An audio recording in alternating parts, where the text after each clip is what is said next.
ang mangkukulam. Nandito. Tingnan nyo. Gumagawa na naman siya ng ritual kahit linggo. Akala ko Martes at Biyernes sila gumagawa ng ritual dahil yun yung araw na malakas ang kanilang ritual. Hayaan muna natin siya sa kanyang ritual dahil ang importante ngayon, matunto natin kung saan yung bahay niya. Buti na lang natsimpuhan natin ngayon. Hindi ko inakala dahil linggo ngayon.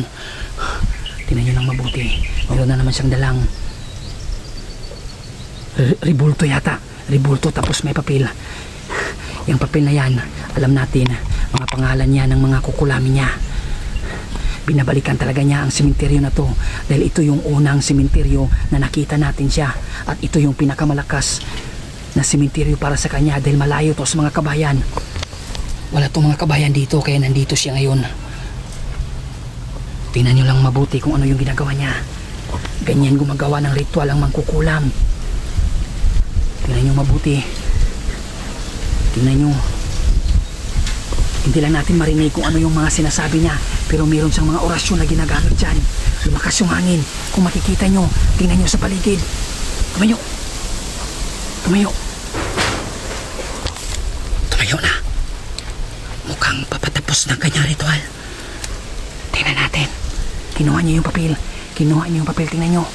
Kinuha niya yung papel. Ano kayang gagawin niya sa papel? Sana makita natin yung mukha para malaman natin. Baka kapitbahay lang natin to. Yan. Hindi muna natin siya ngayon disturbuhin para malaman natin kung saan siya uuwi. Susundan natin yan. Umiilaw na. Umiilaw na yung papel. Umiilaw na. Tingnan nyo. Yan. Lapitan natin yan mamaya. Pag umuwi na siya, dito muna tayo. Magmasilang tayo. Tingnan natin. Nawala yung apoy. Yan, umapoy. Umapoy. Kung makikita nyo. Sana doon tayo sa may harapan niya para makita natin kung ano yung mga binibigkas niya. Pero, tingnan nyo. Umapoy. Yan, lumakas. Lumakas yung kapangyarihan niya. Lumakas yung apoy. Nawala. Nawala. Nawala. Saan pumunta yun? Nawala.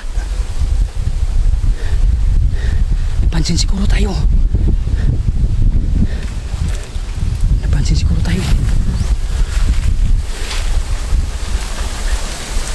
Tingnan natin yung mga ginagawa niya.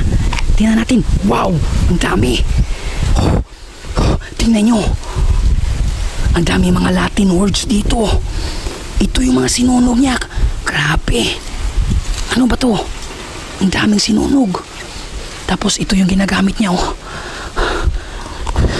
Meron siya ditong sinunog na papel. Sana yun. Ito. Parang ito rin yung babae na nakita natin.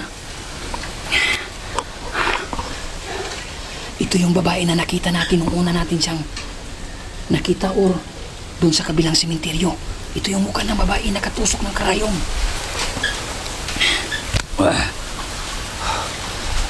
May mga litra May mga litra. Kawawa yung babae. Ito yung karayom. Kung sino ka man, tingnan mo yung itsura mo dito ngayon. Hinukulam ka ng mangkukulam. Baka hindi mo pa alam. Baka ikaw to. Magandang babae to. Ano kayang kasalanan nito?